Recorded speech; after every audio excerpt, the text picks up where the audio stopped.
네, 이처럼 닷새간 개표 전쟁 끝에 대역전 드라마를 펼친 미국 대통령 선거가 조 바이든 당선인의 승리로 마무리됐습니다.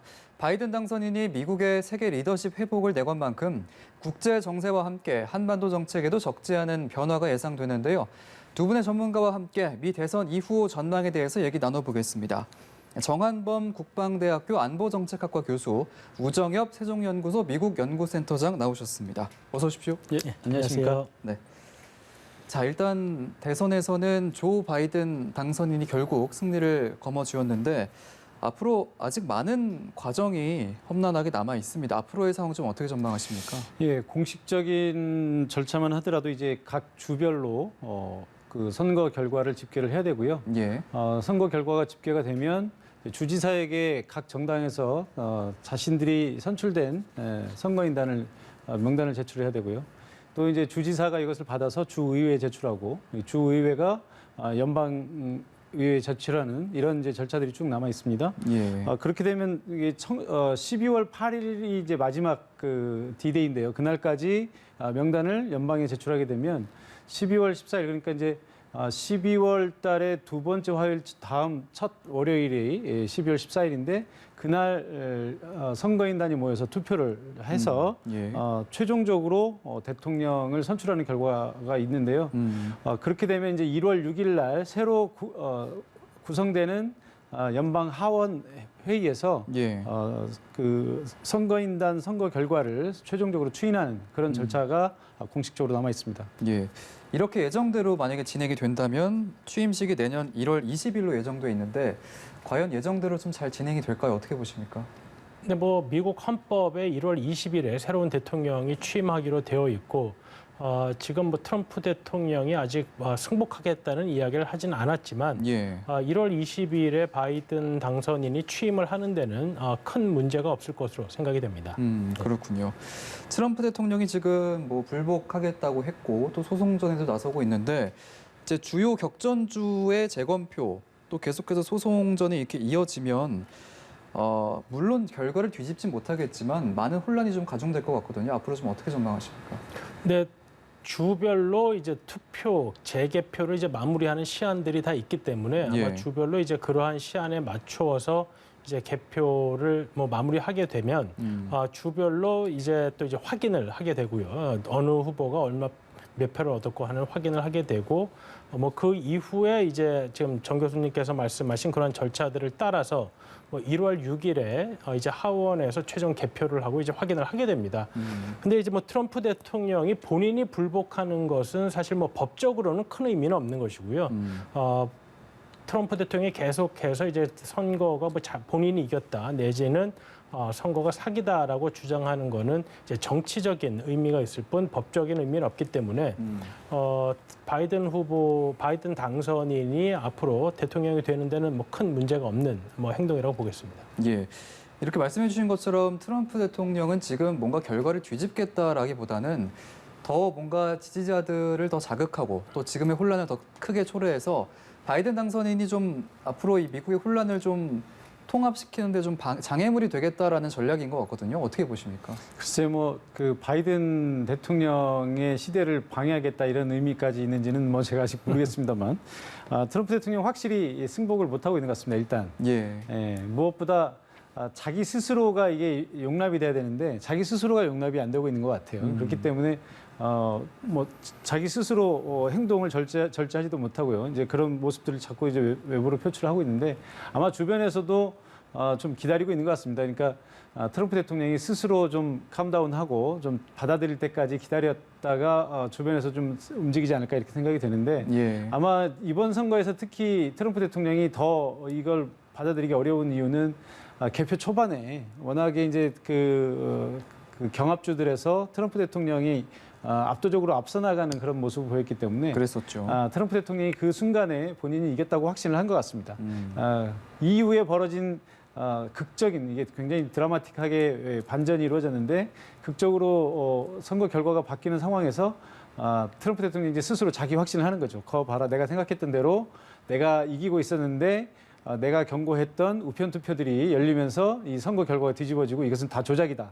스스로 자기 확신을 하고 있는 지금 그런 상황이 아닐까 이렇게 생각이 듭니다. 아까 이제 말씀하신 대로 트럼프 대통령이 이제 자꾸 지금 이제 줄 소송을 하고 있는데 예. 이것이 이 법원에서 받아들여지기는 쉽지 않을 것으로 다들 이렇게 예상을 하고 있고요.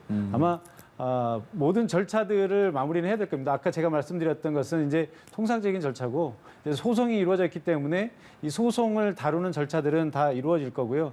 아마도 트럼프 진영이 승복을 하게 만들기 위해서라도 법원은 이런 절차들을 명료하게 마무리를 지을 것 같습니다. 예.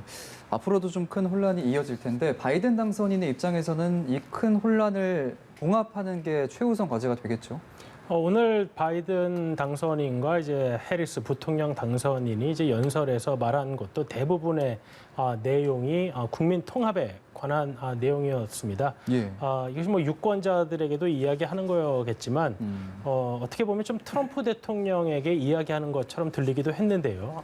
이제 너 거친 말은 이제 그만하고 예. 그리고 이제 서로에게 기회를 주자라고 이야기를 했는데 4년 전에 힐러리 클린턴 후보가 이제 승복 연설에서 트럼프 당선인에게 기회를 주자 이런 말을 했었습니다. 예.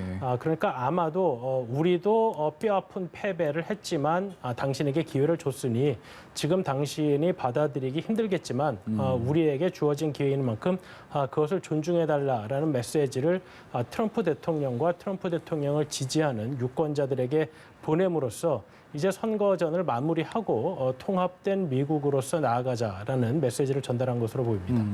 이번 대선에서 양측 후보 모두 특히 바이든 당선인 같은 경우에 역대 최다 득표를 얻었고 트럼프 대통령도 역대로 치면 세 번째 순서로 많은 득표를 얻었는데 그만큼 지지자들이 좀 많이 갈려서 지지를 했던 것 같고 그게 좀 지금의 미국의 분열된 그런 혼란에 휩싸인 그런 사회로 표출이 되는 것 같습니다. 어떻게 보십니까?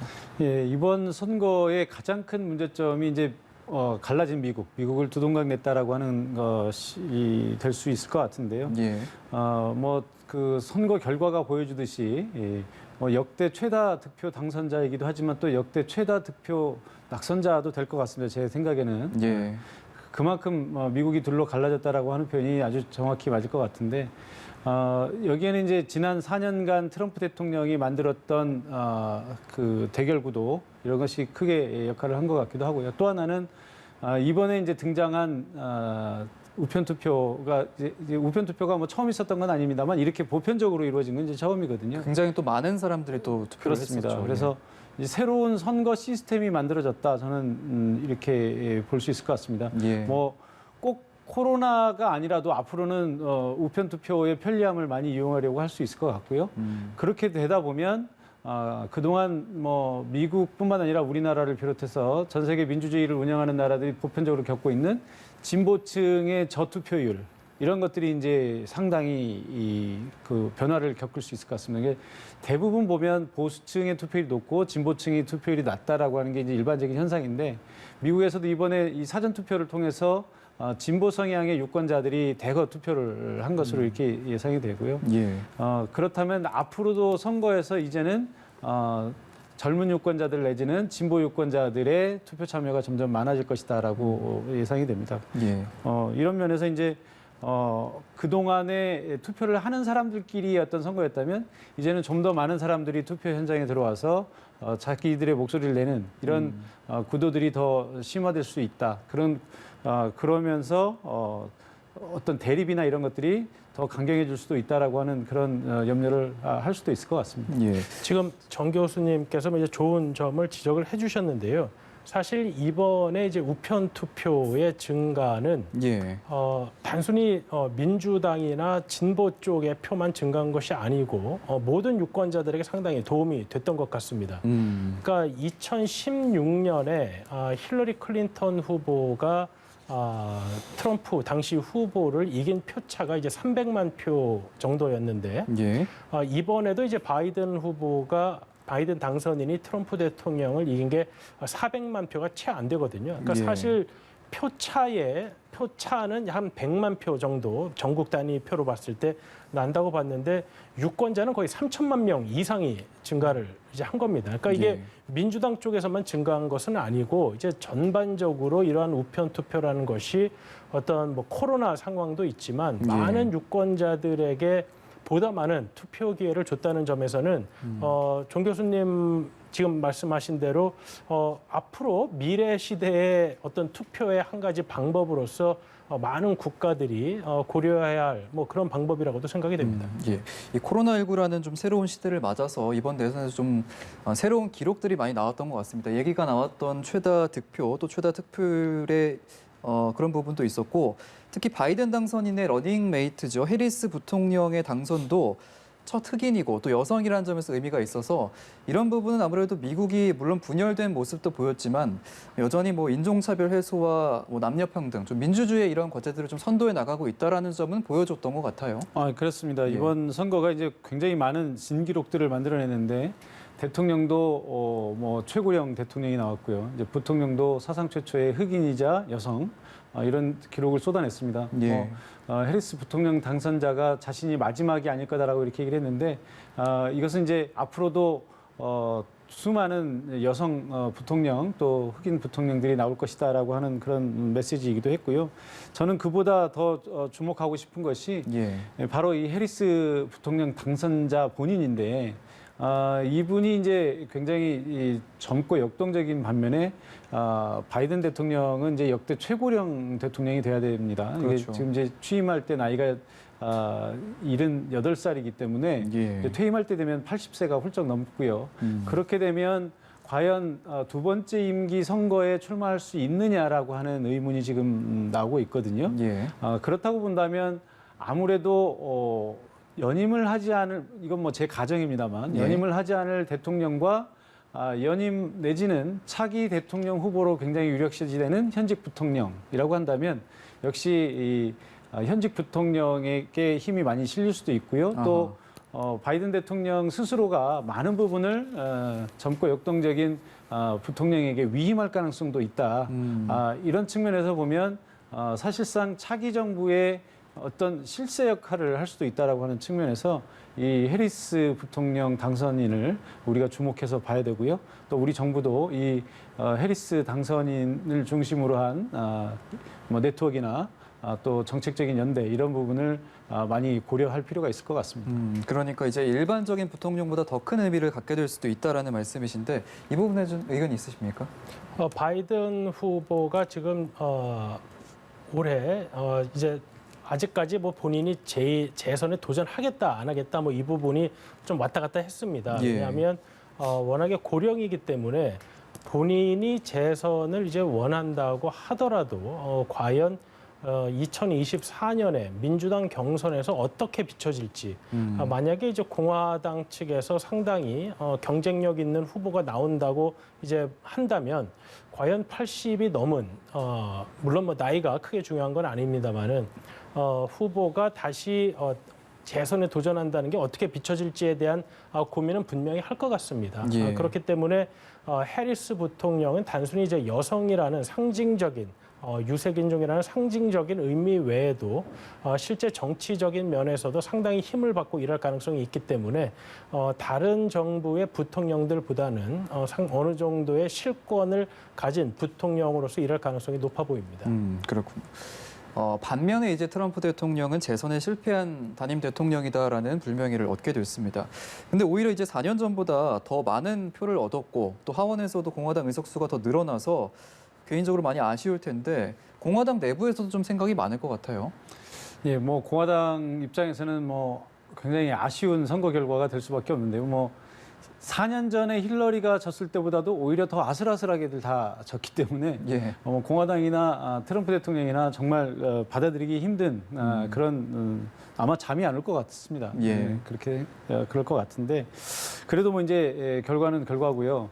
말씀하신 대로 의외로 이번 선거는 사실 그 선거 결과는 바이든이 당선된다고 하는 예측이 맞았지만 사실 구체적인 주별 경합주별로 주별로 이런 그 선거 결과를 보면 사실은 그 여론조사 기관들의 예측이 틀렸다 쪽에 더 그 맞는 것 중간에서 같습니다. 많이 예. 적전이 일어날 때는 뭐 그런 예. 예측도 있었죠. 예. 그러니까 뭐 아직 사실 뭐 0.5% 정도씩만 바뀌었어도 선거 결과들이 다 예. 바뀔 수 있었기 때문에 여론조사 결과가 맞았다라고 얘기하는 것보다는 틀렸다라고 얘기하는 것이 더 정답일 것 같습니다. 그러니까 바이든이 됐다라고 하는 거 말고 트럼프와 표차를 보면 틀린 쪽이 더 우세한 것이죠. 근데 지금 보면 대통령 선거만 틀린 게 아니고요. 상원의원 선거도 지금 다 틀렸습니다. 그러니까 상원은 민주당으로 완전히 넘어갈 것으로 봤는데 오히려 지금 그 공화당이 우세하게 돼 있고요. 예. 하원도 민주당이 기존의 의석수를 더 늘려서 압도적으로 이길 걸로 봤는데 기존의 의석에서 상당수를 잃었습니다. 여전히 민주당이 다수이긴 하지만 예. 그런 면에서 보면 사실 그 아까 말씀드린 대로 트럼프 진영에서는 정말 안타깝게 생각할 수밖에 없는 것이죠. 뭐 오히려 하원에서 의석수가 늘었다고 하는 것은 트럼프 대통령에 대한 그 국민들의 평가가 나쁜 게 아니지 않느냐, 뭐 이런 얘기를 할 수도 있을 것 같고요. 그래서 예. 앞으로 바이든 당선인이 국정 운영을 하는데 상원이 크게 걸림돌이 되지 않을까 하는 그런 염려가 되고 있습니다. 예. 참 엎치락 뒤치락 하면서 접전을 펼친 끝에 결국에는 바이든 당선인이 승리를 했는데 이제 세계 각국 정상들도 축하 메시지를 보냈고 우리 문재인 대통령도 메시지를 보냈는데요. 트위터를 이용했거든요. 이건 아무래도 이제 공식 루트를 이용하기엔 좀 시기상조다라는 판단이 좀 있었겠죠. 지금 뭐 다른 국가들의 정상들도 이제 비슷한 방식으로 메시지를 전달하고 있는 것 같습니다. 예. 트럼프 대통령 본인이 승복을 하고 있지 않은 상황이고 트럼프 대통령의 임기가 아직 남아 있는 상황이기 때문에 뭐 적절한 예우가 이제 필요하다고 이제 판단을 했을 가능성이 있고요. 그랬기 때문에 뭐 축하는 하지만 그것을 어떤 뭐 직접적인 접촉을 통해서 하기보다는 이렇게 소셜 미디어를 통해서 메시지를 전달하는 방식으로 대신하는 방식은 뭐 다른 국가들도 지금 뭐 그렇게 하는 것 같습니다. 예. 이제 바이든 당선인이 본격적으로 좀 국정 운영을 하게 되면 오바마 행정부의 부통령을 지냈었던 만큼 좀 비슷한 정책으로 가지 않을까라는 예상은 드는데 사실 이 혼란스럽고 좀 분열된 미국 사회를 통합하기 위해서는 반대쪽 얘기도 들어야 되는 상황이거든요. 그래서 그때랑은 완전히 같지는 않을 것이다라는 예측도 있습니다. 어떻게 보세요? 사실 이제 오바마 대통령도 이제 상원이 공화당이 있으면서 사실 고생을 많이 했었죠. 예. 그리고 이번에 물론 바이든 후보가 아까 당선 연설을 할 때도 이제 7,400만 표를 얻었다라고 이제 이야기를 했는데 미국 대통령 역사상 7천만 표를 넘은 또 한 명의 사람이 트럼프 후보입니다, 이번에. 예. 트럼프 대통령. 그러니까 그만큼 아주 뭐 긴박한 선거 과정이 있었던 것이고 또 그만큼 트럼프 대통령을 뽑으려고 했던 사람들도 많은 것이고 그리고 이제 대통령은 이제 바이든 후보를 지지를 했지만 상하원 선거에서는 또 공화당을 지지한 표가 많은 것이고 예. 그렇기 때문에 이번에 많은 유권자들이 바이든 후보를 대통령으로 만들긴 했지만 바이든 후보에게 또 모든 권한을 다 위임했다라고 이제 또 보기는 어려운 것이고요. 예. 만약에 남은 조지아주의 두 상원의원 선거 중에 하나라도 이제 공화당에서 가져가게 된다면 공화당의 상원 우위는 이제 유지되는 것이기 때문에 바이든 당선인으로서는 그렇게 모든 권한을 이제 위임받았다라고 하면서 본인의 정책을 일방적으로 추진하기에는 현실적으로 어려운 면도 있다라고 분석이 되겠습니다. 예. 바이든 당선인이 이제 앞으로 미국 사회를 좀 통합하면서 어떤 외교를 펼칠지 주목이 되는데 특히 우리나라 입장에서는 이 한반도 평화 프로세스와 관련해서 과연 어떤 정책을 바이든 당선인이 펼칠 것인가 이 부분이 제일 궁금하거든요. 일단 트럼프 대통령의 탑다운 방식은 분명히 아닐 거고 앞으로 대북 정책 좀 어떻게 기조를 이어나갈까요? 네. 먼저 두 가지 측면에서 바이든은 조금 다를 수 있을 것 같습니다. 첫 번째는 아까 말씀드렸듯이 바이든 대통령 본인이 굉장히 고령입니다. 바이든 당선인이? 네. 예. 네.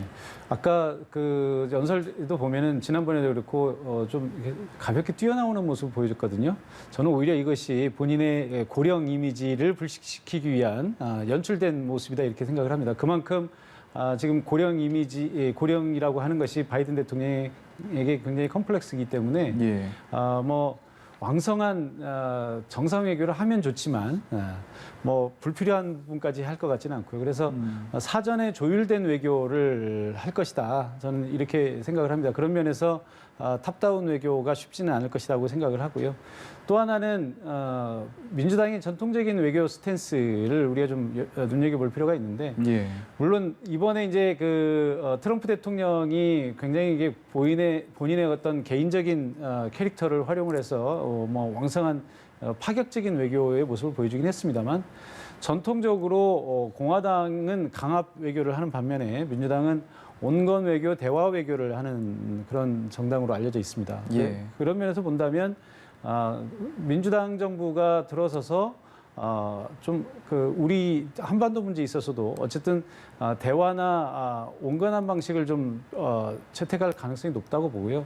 다만 이제 다들 우려하는 것이 오바마 대통령 때의 전략적 인내가 다시 유지되는 거 아니냐 하는 그런 걱정들을 하는데, 예. 그때와 지금은 여러 가지 측면에서 차이가 있습니다. 첫 번째는 오바마 대통령 때는 북한이 핵을 한참 개발하던 시절이거든요. 예. 한참 핵을 개발하고 있는 현재 진행형의 상황을 적대국의 상황을 어떻게 보면 이제 고양시켜 줄 수 있는 그런 외교를 할 수는 없는 거거든요. 예. 그런 반면에 지금은 이미 이제 뭐 핵을 보유하고는 있습니다만 어쨌든 핵은 현재 이제 동결 상태에 있다고 봐야 되고요. 또 하나는 그 오바마 대통령 때 부통령을 지내기도 했습니다만 또 클린턴 정부에서도 바이든은 왕성하게 활동을 했었거든요. 그렇기 예. 때문에 바이든이 꼭 오바마 정부의 3기가 될 것이다라고 생각할 필요는 없을 것 같고요. 또 하나는 우리 정부가 현재 민주당 정부고 오바마 정부였을 때는 박근혜 이명박 정부 아니었습니까? 그렇기 때문에 한반도 문제를 한국 정부가 주도하지 않는데 미국 예. 정부가 먼저 주도해서 변화를 이끈다라고 하는 것은 사실 좀 불가능한 측면이 있거든요. 근데 현재는 우리 정부가 한반도 문제를 주도적으로 변화시키고자 하는 상황이기 때문에 바이든 정부는 아마도 동맹국인 한국의 목소리를 적극적으로 경청하고 한국의 입장을 많이 존중할 것이다라고 저는 그렇게 보고 있습니다. 예. 바이든 당선인이 사실 동맹을 중시하기 때문에 좀 우리나라와 잘 협력해서 좀 한반도 평화 프로세스를 이어나갈 것이다라는 의견이었는데, 지금 북한은 어떤 생각하고 있을까요? 어떻게 보세요? 글쎄요. 그걸 제가 잘 알면 좋긴 하겠는데 사실 뭐 알 수가 없는 거여서 예. 물론 이제 북한도 미국의 선거 과정을 주의 깊게 보긴 했을 것 같습니다. 다만 이제 자기 본인들이 앞으로 어떠한 행동을 취해야 할까 하는 부분인데, 이번 선거 전에 과연 북한이 어떤 도발을 할 것인가? 아니다, 아마 선거 후에 할 것이다. 뭐 여러 가지 설이 있었죠. 근데 예측이 많았죠. 예, 북한이 2019년 말에 스톡홀름 회담이 짧게 결렬된 이후에 뭐 크리스마스 선물 이런 이야기도 했었습니다. 예. 근데 이제 결국에는 이제 우리가 생각했던 무슨 ICBM이나 뭐 이런 뭐 크리스마스 선물이 이제 없었던 것이죠. 그때의 고민이 저는 지금도 계속된다고 생각이 됩니다. 북한이 그때 이제 크리스마스 선물을 이야기했던 것은 예. 본인들의 그러한 능력을 보여줌으로써 미국이 본인들에게 유리한 방향으로 협상장에 다시 나오기를 기대하는 그러한 생각을 가졌던 것인데, 결국 그러한 도발을 하지 못했던 것이죠. 그 이유는 북한이 그러한 도발을 했을 경우 과연 미국이 협상에 나올 것이냐, 아니면 오히려 반대 방향으로 갈 것이냐 하는 부분에 이제 확신이 없었을 수도 있는 것이고요.